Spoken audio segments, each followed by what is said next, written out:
Bonjour et bienvenue sur la chaîne de la Prakandasenomka. Si vous n'êtes pas abonné, je vous invite à le faire. C'est gratuit, c'est tout simple. Cliquez sur le bouton s'abonner, vous activez la petite cloche pour vous notifier la sortie de toute nouvelle vidéo.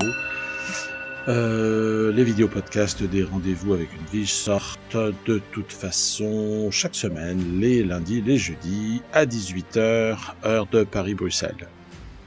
Voilà qui est dit. Nous recevons, comme d'habitude, notre amie Iliana. Bonjour Iliana et bonne année, puisque c'est la première vidéo de l'année 2021. Comment allez-vous ? Bonjour à vous, bonjour à tous. Je vais très bien, merci beaucoup. Je souhaite également, en effet, une bonne année à tous ceux qui nous écoutent et que chacun de leurs vœux se réalise. Vous m'avez l'air bien dynamique, vous, par contre. Eh bien oui, pourquoi pas. Après tout, il n'est que 2h30 du matin, après tout. Il n'y a pas de raison.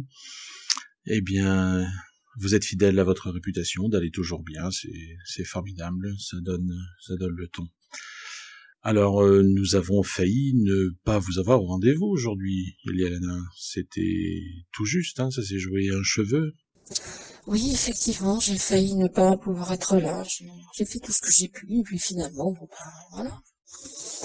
Le sort a fait que tout se passe bien comme prévu, et qu'il n'y a pas de problème. Je vous aurais manqué. Mais bien sûr que vous m'auriez manqué, quelle question. Et je précise pour ceux qui nous écoutent que nous avons eu pas mal de déboires techniques sur cette 8e vidéo podcast. Allez, on l'avoue, on le dit. Allez, disons-le, on ne peut rien leur cacher de toute façon. Allez, on le dit. Ça fait la 3e fois qu'Eliana et moi enregistrons cette vidéo podcast suite à un ensemble de déboires assez considérables. Donc le fait qu'Eliana puisse être présente est miraculeux parce que ça aura mobilisé un temps considérable pour elle et pour moi. Enfin bon, mais fidèle au poste, nous sommes là et nous avons bien l'intention d'aller jusqu'au bout. Il n'y a aucune raison, n'est-ce pas ? Ah mais absolument, à la vie et à la mort, ces vidéos seront faites. Donc voilà, la chose est dite, on peut y aller. Et quant au fait que les vœux de chacun puissent se réaliser, je suis certain que vous connaissez les miens, mes vœux secrets. Oui, je pense que je les connais, oui. Oui, bien sûr, oui. Ce sont beaucoup espèrent le changement de ce monde. Mais je n'ai pas joué les prophétesses, mais cette fois c'est la bonne. Allez, on n'en dit pas plus, on répond aux questions. Allez, c'est parti. Ne perdons pas trop de temps, effectivement. Alors, je prends ma fiche. Alors, nous attaquons avec une question de Marc Jeune, qui vous demande ceci: quel sera l'avenir du système monétaire? Sera-t-il rendu équitable et complètement transparent, un peu comme la crypto-monnaie ou la blockchain? Sinon sera-t-il éradiqué? Quelles en seront les conséquences? Alors voilà, qu'est-ce qu'on peut répondre à cette question quand même relativement pointue?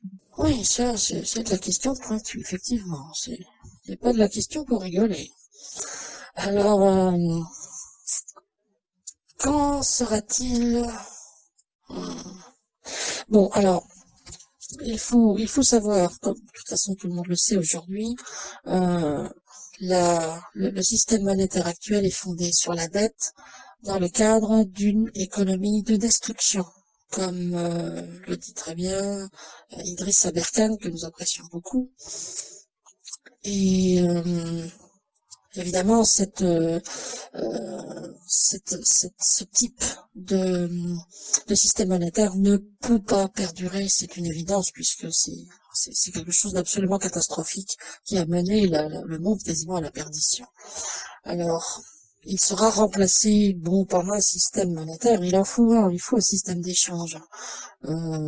C'est vrai que le système actuel est moins celui de l'échange que celui de la mise en esclavage. Il y a très peu d'échanges équivalents finalement entre biens et services et monnaie puisque bon, chacun peut s'en apercevoir. Plus les produits évoluent, plus ils coûtent cher, moins ils sont fiables, plus ils sont destinés pour les biens en tout cas à casser, à devenir obsolètes rapidement. Hein, on parle d'obsolescence programmée, c'est tout à fait vrai. On garantit sur facture aujourd'hui aux clients qui achètent les produits en gros que ces produits vont casser dans un temps minimum, ce qui conduira le client à devoir racheter, etc. Enfin bref, c'est du vol organisé pur et simple. Quand on voit aussi qu'il n'est plus possible, enfin de moins en moins quelque part, d'acheter quelque chose, c'est quasiment de la location déguisée. On en parlait ensemble il n'y a pas si longtemps. Oui, on est placé de manière flagrante devant l'obligation de racheter un produit quasiment tous les ans, le même, en version moins fiable que la précédente. C'est de la folie, hein. Même au niveau informatique aussi. Un logiciel, on ne peut plus l'acheter, on est obligé de le louer. Hein. Le prix coûte par tant par an, en fait par mois, mais c'est payable par an. Enfin, c'est n'importe quoi. Voilà, tout à fait. Donc c'est quelque chose qui est vraiment très très présent et qui, si on le laisse faire, évidemment, perdurerait jusqu'au paiement du droit de vivre encore un jour de plus, quoi. Enfin, c'est vraiment de la folie. Alors évidemment, tout ça va être absolument balayé et on va se retrouver avec un système monétaire unifié, c'est-à-dire, ça va peut-être faire grincer des dents encore. Qu'est-ce que vous pouvez faire grincer comme dents, Eliana, hein? Il n'y a jamais une émission qui passe sans que vous prévoyez de faire grincer des dents. Oui, je suis là pour dire les choses et c'est vrai qu'elles ne sont pas forcément plaisantes et bon, il y a des choses qu'il faut présenter correctement, sinon on risque de se méprendre. Là, en l'occurrence, je risque de reprendre des formulations qui vont rappeler les objectifs de l'ennemi.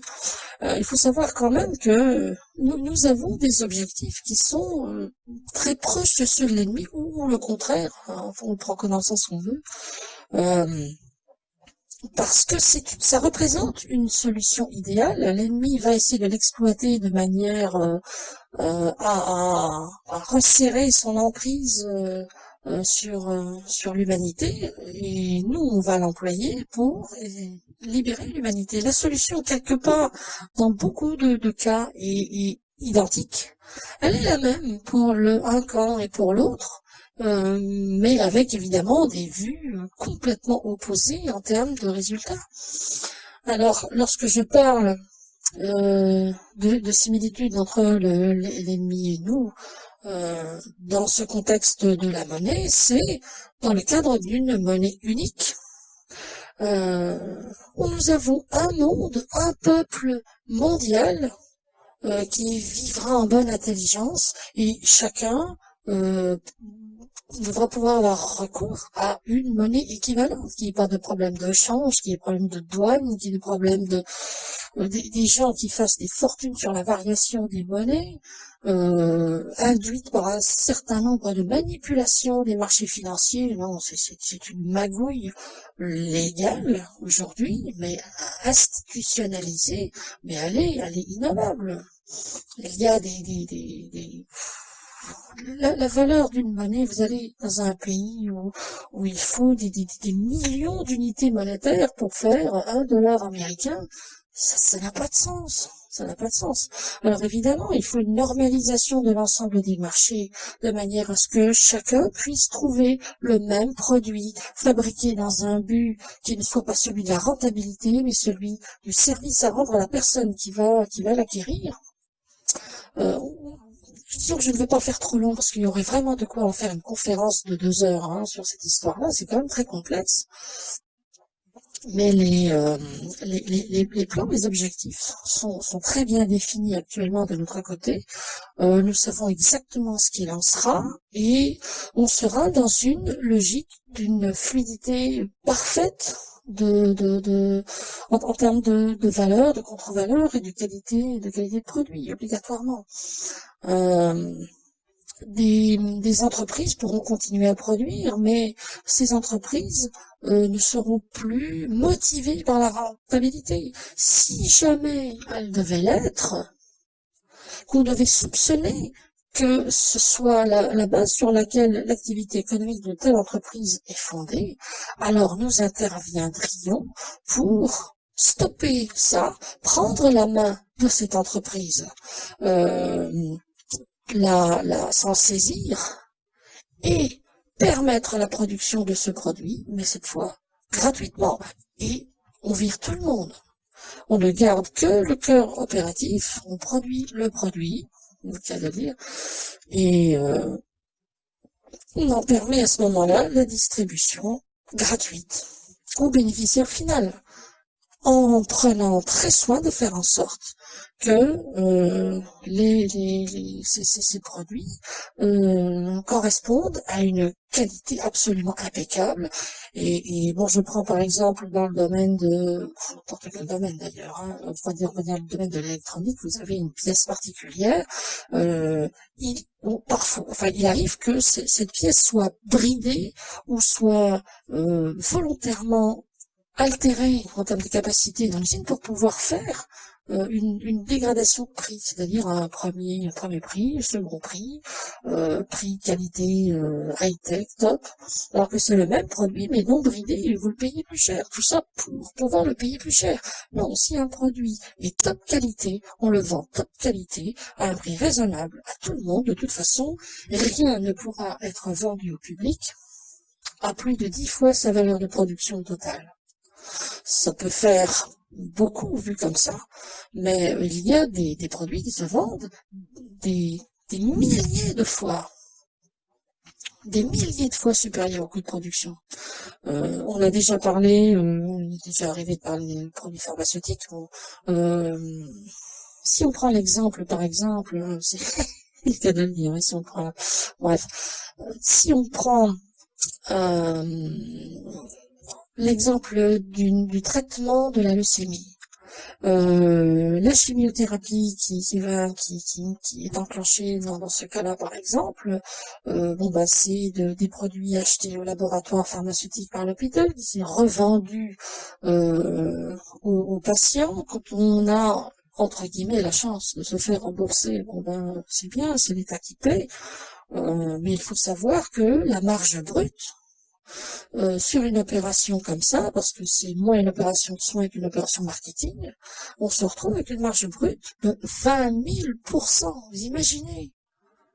Ce serait dommage quand même pour le fabricant du produit que tout le monde n'ait pas la leucémie. D'ailleurs, ici en Claude, donc ils le peuvent. Enfin, c'est de la pure démence.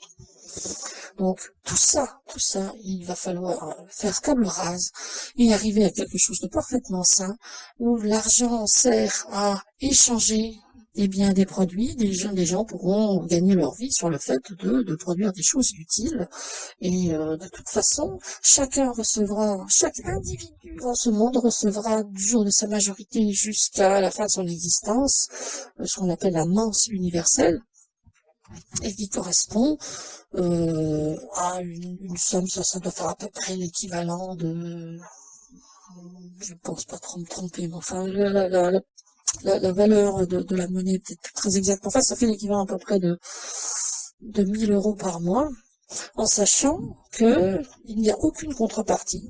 Les gens, de toute façon, quoi qu'il arrive, recevront cet argent-là, mais surtout que tous les biens essentiels à l'humanité, à sa possibilité de pouvoir s'assumer dans la dignité, seront donnés gratuitement.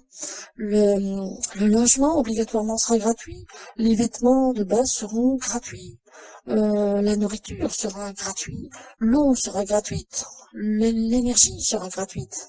Alors, l'équivalent de 1 000 €, ce n'est pas très cher, mais avec des produits de toute façon moins chers et des produits de base ou les services de base permettant de vivre dans la dignité à tout un chacun, étant gratuits, il y a quand même moyen de s'en sortir. Il y a moyen de ne jamais avoir peur du lendemain, de ne jamais se dire, mon Dieu, comment est-ce que je vais pouvoir faire, comment je vais m'en sortir. Les prêts les prêts bancaires, l'équivalent sera plus bancaire, mais enfin disons que le principe est le même, dans le cadre de besoins, de nécessités, de plaisir à se faire, à la limite, pourquoi pas, existeront toujours. Mais le remboursement sera toujours sans intérêt. Sans intérêt, toujours 0%. Plus aucun intérêt ne sera compté. Vous avez besoin d'une somme d'argent que vous n'avez pas, vous l'empruntez, vous le remboursez, c'est terminé, voilà. Enfin, je vais pas trop rentrer dans les détails, mais disons que si le système monétaire sera conservé, parce qu'il en faut bien un, en tout cas pour l'instant et pour quand même longtemps, il y a de fortes chances qu'ensuite ça change. Mais bon, pour l'instant, ce sera comme ça. Et on sera dans une situation où l'argent ne sera pas un instrument de pouvoir, mais un instrument d'échange tout simplement. Et si quelqu'un se retrouve dans une situation vraiment de précarité, une catastrophe peut lui arriver, il peut tout perdre, on peut se retrouver parce que le système des assurances et tout ça sera terminé aussi, hein, il n'y en aura plus. Mais si quelqu'un se trouve vraiment dans la difficulté par le coup du sort, il y aura toujours moyen de demander un recours auprès de ce qui sera l'équivalent d'une banque et d'obtenir l'équivalent, disons, à ce qu'il aura perdu pour pouvoir se reconstruire. Il n'aura pas besoin de l'emprunter, ça lui sera donné. Chacun aura son pied mis à l'étrier. Alors, attention, hein, il s'agit pas de donner sans compter et que les gens fassent n'importe quoi avec l'argent, évidemment. Il y aura une part de responsabilité qui sera engagée de la part du bénéficiaire final. Mais comment dire, cet argent servira à déstresser quelque part et à permettre toujours qu'une solution puisse se présenter pour tout le monde en cas de nécessité. Maintenant, quelqu'un qui fait n'importe quoi avec son argent, qu'il le flambe ou peu importe, et qui en vient à réclamer ensuite, là, non, il lui sera demandé d'assumer ses choix. Mais, voyez, donc, il s'agit pas de faire quelque chose de particulièrement permissif où n'importe qui fera n'importe quoi. Bien évidemment, non. Je donne vraiment les très grandes lignes.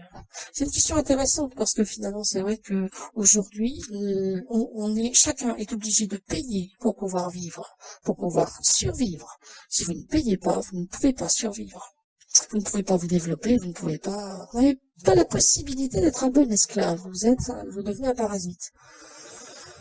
Il y a beaucoup de gens qui ne voient pas ça sous cet angle parce qu'ils ont tellement l'habitude de le voir qu'ils l'interprètent autrement, mais c'est pourtant exactement ce qui se produit. Donc là, on sera dans une alternative complètement différente, où personne ne sera obligé de payer pour pouvoir survivre dans un monde de cauchemar comme celui dans lequel on se trouve aujourd'hui. Donc ça n'aura quasiment rien à voir. Il est difficile de s'en faire une idée, tellement ce sera différent. Mais chacun sera, je le répète, chacun sera parfaitement libre de vivre ça à sa guise, mais devra quand même assumer ses choix. Donc il faudra faire quand même attention à ses choix et se poser la question de la responsabilité. Est-ce que je fais bien? Est-ce que je vais pouvoir assumer mes choix, etc. Voilà, c'est quand même... il faudra... ce ne sera pas un monde de chaos où tout le monde pourra faire n'importe quoi sans se retourner, évidemment. Mais on pourrait y faire toutes les expériences du monde, mais ce ne sera jamais grave. On redonne le pied à l'étrier. Pas un nombre infini de fois, bien sûr. Hein, là aussi, la notion de responsabilité intervient. Mais quand même, voilà. Eh bien, merci pour cette longue réponse. Ça laisse effectivement entrevoir un monde vraiment extrêmement différent de celui dans lequel on vit. Vous imaginez, vous allez au supermarché, vous faites vos courses, vous remplissez votre caddie, vous passez aux caisses où il n'y a pas de caissière, vous allez à la voiture, vous partez. Enfin, et on vous remercie d'être venu piller le magasin. Enfin bon, c'est vrai que c'est amusant, mais c'est Effectivement, c'est comme ça que ce sera. On peut difficilement, on peut difficilement envisager un futur différent de celui-là. Oui, mais là encore, on sent à quel point ce système ne peut fonctionner que s'il y a une véritable révolution des mentalités, des manières de concevoir les choses. Parce que quand on voit au moment des soldes à Paris, par exemple, quand les gens se ruent comme des animaux affamés sur une auge de nourriture, où chacun sait qu'il n'y en aura pas pour tout le monde. Enfin, c'est complètement aberrant. C'est aberrant, un truc comme ça. Donc, il y a une révolution des mentalités qui est absolument indispensable et c'est ce qui justifie le changement de paradigme.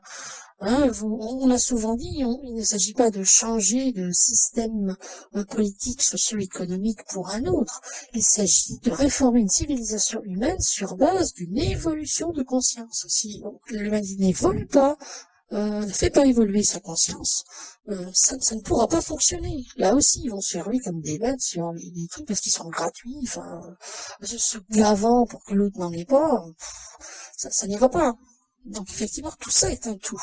Ce n'est pas que économique, politique, social, etc. C'est surtout la conscience au centre, et le reste de la société va pouvoir s'adapter à cette évolution de conscience. Mais nous savons que les gens sont prêts à vivre ça. Nous savons qu'ils ne connaissent pas encore le principe, mais ça a déjà évolué, et ça pourra s'enclencher de manière parfaite. De manière parfaite. En somme, vous avez une vraie confiance en la nature humaine. Ah mais oui, il faut absolument, sinon on ne peut pas avancer dans ce cas-là. Alors, confiance, oui, sur une base concrète, pas sur une foi aveugle. Il s'agit vraiment, on a les signes, les signaux qui témoignent de que cette évolution s'est produite et continue à se produire. Et là, pardon, là, on peut attester du fait qu'il y a effectivement une marge de progrès considérable dans la conception des choses, et la difficulté de ce monde mourant atteste par rapport à la réaction que les gens en ont, par rapport à leur manière d'appréhender ce qu'on leur fait subir, la manière de réagir à ça. On sait. Oh, pardon, excusez-moi, je suis vraiment désolée, j'ai un chat dans la gorge. On sait, on voit que les gens sont dans une mentalité qui a évolué par rapport à il y a 10 ans, par exemple. C'est considérable. Et ça continue à le faire. Donc, il y a aussi la synchronisation entre les événements et la conscience collective de l'humanité. Et ça se fait de manière parfaite. Eh bien, vous m'envoyez ravi, je trouve ça particulièrement encourageant. C'est un peu le but, de toute manière. Bon, il est déjà relativement tard, on a pris beaucoup de temps sur cette question, on va tâcher d'accélérer un petit peu. Alors, autre question de Marc Jeanne, quand sera-t-il des gens gravement malades? Pourront-ils être guéris une fois le basculement totalement opéré? Oh là là, ça c'est si on est déjà très avancé dans l'heure, c'est vrai que c'est une question difficile. Et elle est complexe. C'est difficile de répondre à ça, parce que tous les cas de figure sont susceptibles de pouvoir se présenter. Je suis vraiment désolée. Alors, ne vous en faites pas, s'il y a vraiment un problème, on coupera après. Allez-y, répondez à la question. Mais je disais que c'était relativement complexe. Vous savez, la maladie, c'est quelque chose de très particulier. Il y a toujours systématiquement une part de responsabilité personnelle dans un état maladif. La maladie, c'est quoi? C'est un état final de correction du corps par rapport à l'ensemble des champs d'énergie, ce à quoi il est soumis. Une adaptation, une correction, c'est le terme le plus exact. Malheureusement, il y a des gens qui sont malades pour de mauvaises raisons, des raisons qui ne devraient pas exister, mais qui arrangent leur système de pensée en termes d'inconscient. Alors là aussi, grâce à des dents, les gens ne sont jamais prêts à admettre qu'ils sont quelque part responsables de leur état. C'est toujours la faute à pas de chance, ou alors parfois la faute de quelqu'un d'autre, la faute du médecin, ou la faute, ou alors ce sont de pauvres victimes, ça aussi, hein, la victimisation à outrance. Euh, alors oui, un peu, d'une certaine manière, mais pas essentiellement. Il y a cette logique d'acceptation de la maladie parce que il y a souvent une logique d'apitoiement d'autrui sur la détresse du malade qui finalement continue à être malade parce qu'il profite de cette situation qui l'arrange bien, qui lui permet parfois de... Je dis pas que c'est le cas de tout le monde, attention, hein. Bon, puis si on a un rhume, c'est pas comme si on est atteint d'un cancer. Le cancer, par exemple, est typiquement maladie karmique. Alors ça veut pas dire que on va pas pointer le doigt, c'est de votre faute, non. Il faut être clair dans ce discours. Il est très délicat et c'est très difficile de l'aborder en si peu de temps, hein. À mesure que je parle, je sens des levées de boucliers dans l'inconscient de l'humanité. Faut vraiment y aller avec des pincettes, hein. On marche sur des œufs avec un sujet aussi délicat. Enfin, pour en revenir simplement à un fait, quelque chose de très factuel. Après le basculement, quand les gens seront confrontés au climat propre, au paradigme ayant changé, il y aura forcément une prise de conscience, une vision du monde différente, une plus haute compréhension, un abord plus direct avec un principe causal qui est celui de l'enchaînement des différentes conséquences qui se manifestent dans la vie de tout un chacun, notamment chez soi-même, bien sûr, hein. Et ça permettra aux gens de percevoir d'une certaine manière la part de responsabilité qu'ils ont à assumer dans l'état qui est le leur. Quelque chose du style, je prends un exemple basique mais pour donner une image, une pensée est récurrente dans un sens, on a tellement l'habitude quelque part d'accepter cette pensée, on ne l'émet peut-être même pas avec volontairement, mais elle est là, elle est récurrente, elle vient peut-être de quelqu'un d'autre, elle transite par soi, et on accepte cette pensée parce qu'elle fait partie des habitudes, hein, on va dire, et cette pensée est acide, elle est destructrice. Et le fait de l'accepter en soi, d'accepter de se faire le relais de cette pensée, peut aller ronger un champ d'énergie dont la conséquence physique va être l'altération d'une fonction, par exemple, et puis créer une pathologie. Alors le corps va essayer de corriger ça pour obtenir un rétablissement de la situation normale, de la situation harmonieuse. Et ça commence par les énergies les plus hautes, ensuite les plus basses, et ensuite le corps physique. Et quand on arrive au corps physique, il y a une symptomatologie qui se met en place, hein. On a des douleurs, on sent que la fonction ne fonctionne pas bien, et ça crée des conséquences. Donc quand on est dans le symptôme, on sent la chose. Et que le désordre est là et qu'on le subit, on est dans ce qu'on appelle la maladie. Mais c'est la dernière phase de correction qui s'est enclenchée très en amont. Et quand on est là, normalement, c'est presque terminé. Le problème, c'est que si on ne corrige pas le principe des pensées que l'on accepte et qui sont, elles, déviantes, dont on ne prend pas forcément conscience, souvent, très souvent, non d'ailleurs, eh bien, ça réenclenche perpétuellement le système vicieux que le corps va essayer de corriger, et la maladie s'éternise comme ça. Elle ne se termine pas. Sa source est perpétuellement entretenue, dont la correction est perpétuellement enclenchée, et la conséquence finale perdure jusqu'à ce que la source du désordre cesse, donc que ses pensées cessent. Alors là, les gens ne le savent pas et puis ils subissent ça. En contrepartie, on les bourre de médicaments qui vont les déglinguer ailleurs. Oh là là. C'est toujours la même logique, hein. Bon, ça rapporte de l'argent à l'industrie pharmaceutique. Donc, il n'y a aucune raison que ça cesse aujourd'hui. Dans les temps futurs très proches, ben, il y aura toutes les raisons du monde que ça cesse, parce que les gens verront que tel événement, bon là, pour l'exemple que j'ai donné au niveau de la pensée, enclenche quelque chose. Donc ils vont aller, bon bah ok, ça c'est oulala, c'est dangereux, je vais faire attention, je vais arrêter ça.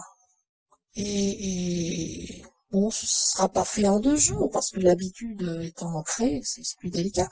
Mais au fur et à mesure, eh bien, la source du problème étant tarie, le système cesse sa correction, puisque la correction est obtenue, et la maladie s'en va. Quelque part, c'est aussi simple que ça. Et comme on n'aura plus une industrie pharmaceutique qui a l'avidité dévorante, n'espérant que la maladie pour la terre entière pour pouvoir vendre ses produits à prix d'or, ben forcément il n'y aura plus de lobby, plus d'influence, et toute l'influence collective sera consacrée à la guérison de tous, et que chacun soit en pleine forme et en pleine capacité pour évoluer et s'accomplir, encore une fois. Alors, est-ce qu'après le paradigme, les malades guériront? Ben, s'ils le veulent bien, oui, il n'y aura aucun problème pour ça. Ils y seront conduits, d'ailleurs, hein, ils y seront incités fortement. Bon, ceux qui ne le voudront pas parce que ils auront l'habitude d'être comme ça, puis que ça leur plaît bien, qu'ils l'avouent ou non, ben tant pis. Ça n'ira peut-être pas plus loin. Mais il suffira d'ouvrir les yeux, c'est très simple, hein, finalement. Ouvrir les yeux, et voilà, ça fonctionnera tout seul. Sujet vraiment délicat en si peu de temps. Oui, mais je pense que vous en êtes relativement bien sorti. Mine de rien, c'est vrai que la difficulté est réelle. Bon, j'ai encore quelques questions, et on est déjà très avancé dans l'heure, donc je vais essayer de faire vraiment très vite. Je compte sur vous pour participer à cet effort de guerre, hein. La course contre le temps. Oui, c'est promis, je marche avec vous sur ce coup-là. C'est vrai que aux premiers enregistrements, j'ai été beaucoup plus concise, finalement, je sais pas pourquoi, là, enfin, bref, on y va, j'attends votre future question. Ah bah alors on embraye tout de suite. Question de Philippe Auger. En tant qu'Edwige, vous montrerez-vous à la population une fois que tout sera terminé? Ah mais oui, absolument, il est hors de question de rester caché, masqué, une fois que ce sera terminé, hein. J'ai souvent eu l'occasion de le dire, on se trouvera à la portée de l'humanité à ce moment-là. Les gens n'auront aucune difficulté à nous rencontrer ou venir à notre rencontre si c'est nécessaire. Non, ça, il y a aucun problème pour ça. C'est prévu comme ça, hein. Nous serons accessibles à tout un chacun, sans aucun problème. Ah ben voilà qui a le mérite d'être concis, pour le coup, c'est très bien. Voilà, il n'y a pas besoin d'en rajouter davantage. Alors, autre question de Philippe Auger. Combien de temps garderez-vous le contrôle sur l'humanité? Oh là là, le contrôle. Ah non.